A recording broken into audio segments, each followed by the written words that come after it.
Welcome back, everyone, to the Wedge 52 Gridiron Podcast. I'm your host, Wedge. Today's episode will be the Baltimore Ravens Week 16 recap, as well as a preview into the Ravens' next opponent, the Miami Dolphins. Before we jump in today, please make sure you press that follow button right here on Spotify, as well as check out the Instagram at Wedge52Gridiron and follow there for more content. Jumping into today's episode, starting off with the Ravens' dominating performance against the San Francisco 49ers, a battle between the 1 and 2 ranked teams in my power rankings. The Baltimore Ravens took care of business 33-19 in San Francisco on Monday Night Football, Christmas night. What a game. The Baltimore Ravens absolutely dominated on both sides of the ball in that matchup. This week's Offensive Player of the Week must go to Lamar Jackson yet again. He went 23 for 35, 252 passing yards, 2 passing touchdowns, and no interceptions, as well as 7 rushes for 45 yards. On the defensive side of the ball, it goes to Kyle Hamilton yet again with 5 tackles, 3 pass breakups, and 2 interceptions. Kyle Hamilton is really turning into a star safety in this league, making a bid at first-team All-Pro safety selection this season. He's won multiple Defense Player of the Weeks for the Ravens here on my podcast, as well as, all over the field. On his 1 interception, he drew a flag on a high-low block, got up and caught the deflected pass from Marlon Humphrey for his 2nd interception on the night. His first one was an incredible play, kind of baiting Purdy with an outstep and then jumping back over the top to jump the seam route that Brock Purdy was throwing there. Kyle Hamilton is really coming into his own in that safety position on a very good defense for the Baltimore Ravens. A couple of other stats around the team. Gus Edwards had 9 carries for 31 yards and a touchdown, as well as 1 39-yard reception. Rookie Zay Flowers had himself another great game. 9 catches for 72 yards and a touchdown on the night. And then broke out the Grinch celebration on Christmas night. Kind of stealing the thunder from the 49ers in their own stadium. And then Isaiah Likely, 3 catches for 56 yards. And Nelson Aguilar, 3 catches for 10 yards and a touchdown. On that defensive side of the ball, dominating performance against the offense, who has been red hot. Marcus Williams had 7 tackles and an interception. Patrick Queen and Marlon Humphrey also had interceptions. Good enough for 5 total interceptions with Kyle Hamilton's 2 picks. And then 4 sacks on the day against the San Francisco 49ers. Absolutely,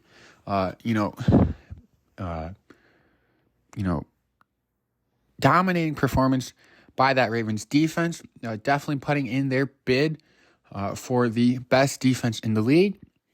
Recently, they have been giving up more yardage, total yardage throughout the games. But I believe, first team in defense in sacks, first in fewest points allowed, and first now in takeaways this season. I haven't it's been a very, very long time since a defense, it's never happened, but that a defensive unit has led the league in all 3 of those categories. Baltimore has a chance here the next few weeks. Looking at, a couple of quick stats from that red-hot 49ers offense that was kind of cooled down here against Baltimore. Brock Purdy went 18 for 32, 255 yards, no touchdowns, and 4 interceptions. Sam Darnold did come into that game late after Brock Purdy was getting checked out in the medical tent. He remained in the game the rest of the game, last 4 or 5 minutes or so. He also threw a pick.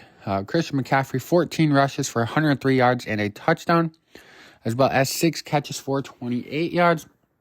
And then the big receivers on the day, George Kittle, 7 for 126, and Brandon Ayuk, 6 for 113. Not enough to get it done against those Baltimore Ravens, who are looking very, very good. Beating who I had as the best team in the league most certainly should, make them the best team in the league, logically speaking, as well as with the, eye test and feel and the offensive and defensive stats to back it up. The Baltimore Ravens look like the team to beat at the current moment.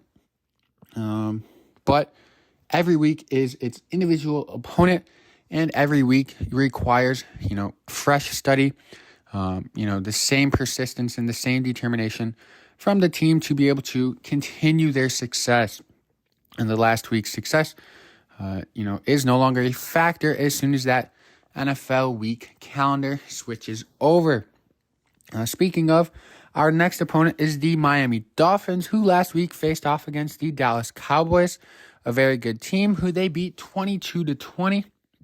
That Miami defense had 4 sacks on the day. Tua Tagovailoa, 24 out of 37, 293 passing yards and a touchdown. And then Raheem Mostert, 11 carries for 46 yards. Tyreek Hill, 9 catches for 99 yards. And Jalen Waddle, 1 catch for 50 yards before leaving the game with an ankle injury.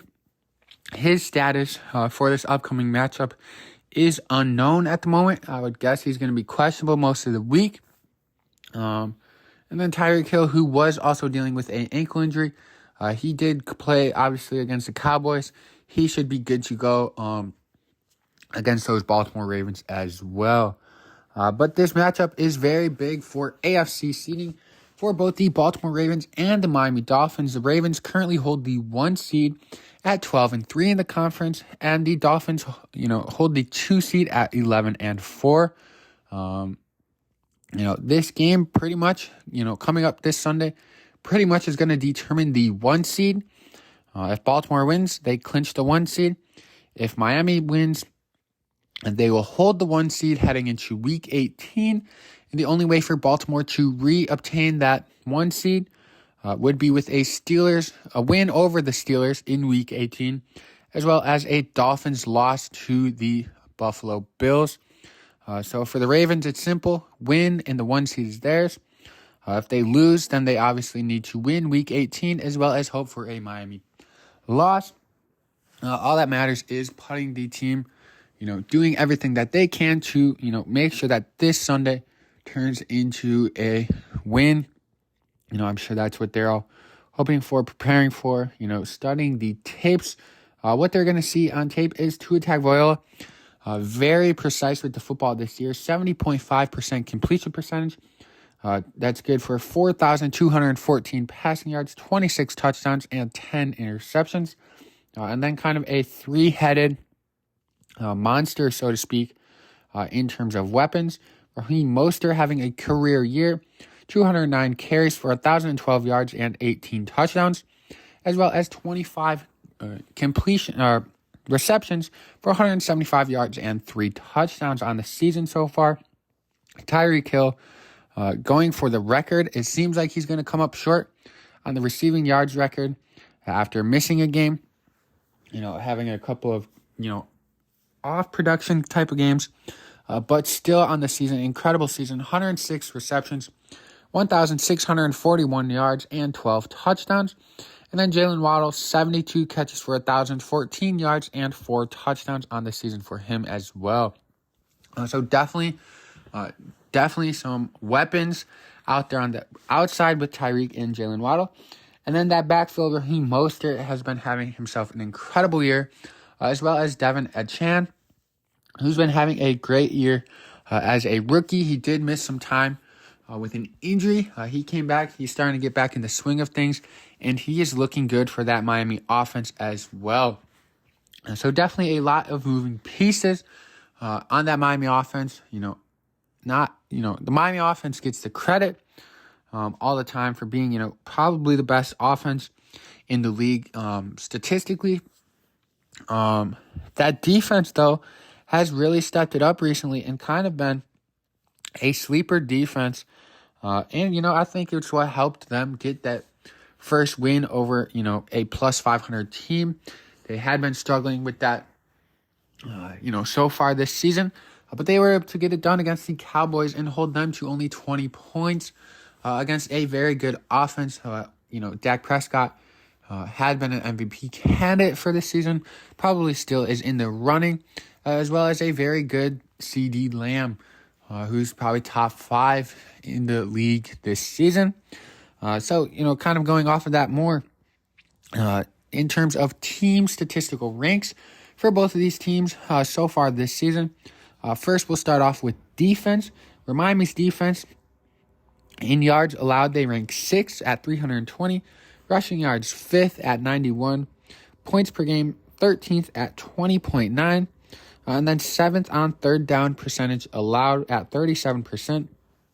For that Ravens defense, 9th in yards allowed at 325. 12th in rushing yards allowed at 103. First in points allowed at 16.3. And then 5th and third downs allowed at 36% for opposing offenses. On the offensive side of the ball, for the Baltimore Ravens, they are in 4th for yards at 386, 1st in rush yards at 160, 4th in points at 27.8, and 10th in third down percentage at 42.4. And then for that Miami offense, definitely one of the scariest offenses in the league, especially when Tyreek Hill is healthy. 1st in yards at 422, 5th in rush yards at 136. I believe they're 1st in passing yards, and then 1st in points at 30.9, and 9th on third down at 42.4. So definitely, things are getting interesting late in the season around the league, especially for the Baltimore Ravens, who just faced the San Francisco 49ers, who I had ranked, 1st in my power rankings heading into the week, and now facing the Miami Dolphins, who I had ranked 6th heading into last week. Tune into tomorrow's episode to see where I rank them for this upcoming week. But the Miami Dolphins beat the Dallas Cowboys, who were ranked 7th. So definitely some powerhouses going at it here, with the Baltimore Ravens included in the last couple of weeks for them, with major seeding and playoff implications for not only the Baltimore Ravens, but the entire AFC and that Miami Dolphins team. Heading into the final segment of this episode is going to be my 3 Ravens keys to success. The 3 things that I think the Baltimore Ravens need to do to increase their chances of winning the ball game as high as they can. First of all is going to be getting pressure on Tua. A couple of reasons here of why I think this is going to be important. Mostly because of Tyreek Hill and Jalen Waddle. And there's been several instances this season where Tyreek Hill gets past the defense. Tua has time to sit in the pocket and kind of throw the ball out there and just let Tyreek run under it. I believe getting pressure on Tua is going to allow, force Tyreek, could kind of stay underneath. Hopefully our DBs can stay in front of him. Maybe give up some more underneath stuff. Hopefully, eliminating as much yards after catch as possible.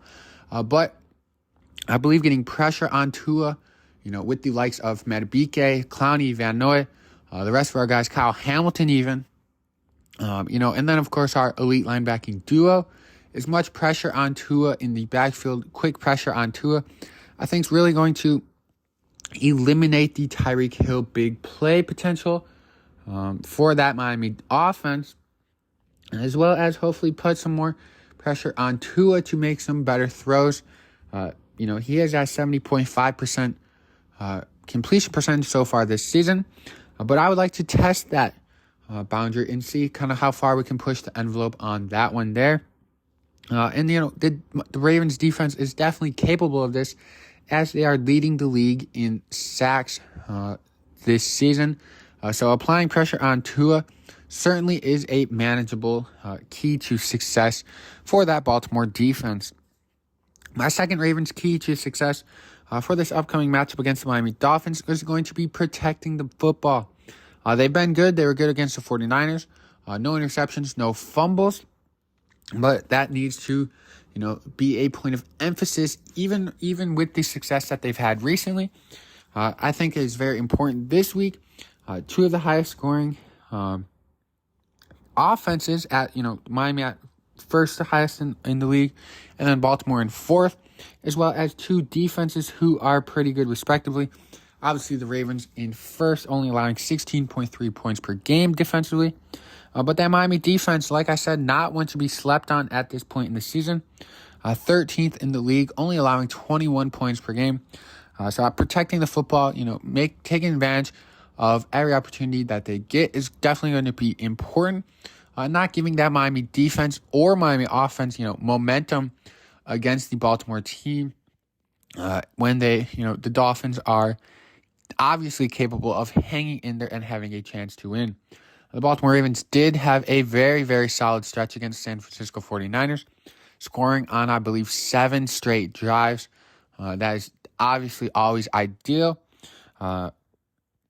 Protecting the football allows you to have that opportunity. My third key to success for the Baltimore Ravens is going to be establish the run. Against the 49ers, there were several times, instances where I believed we could have established the run a little bit better, potentially helped open up some passing lanes. Although, Lamar did well. That offense did well, generally speaking. Obviously, they put up 33 points. A very good performance. But I think establishing the run will help, our wide receivers stay open, as well as, not allow the pass rushers, in different blitz packages to kind of develop, establishing the run. And the Baltimore Ravens are 12th in the league first in the league at rushing yards per game. While that, Miami defense, they are pretty good, 5th in the league at rush yards allowed. But I believe establishing the run, that's, as good as our offense is at throwing the ball now, running the ball is still our, dominant, tendency, our best thing probably, although it is much tighter margin as in years past. I believe establishing the run will open up things in the passing lane, as well as give Lamar Jackson some more time. I know he's very good at creating his own time, but ideally he will not have, doesn't have to create, time for himself every single series. So those are my 3 Ravens keys to success for that Miami Dolphin matchup coming up this next Sunday. It's definitely going to be a good game between two powerhouse teams yet again. That is all I have for today's episode of the Wedge 52 Gridiron Podcast. Thank you all for listening. And once again, if you enjoyed listening to this podcast, please press that follow button right here on Spotify, as well as share with your fellow Baltimore Ravens fans. And go Ravens.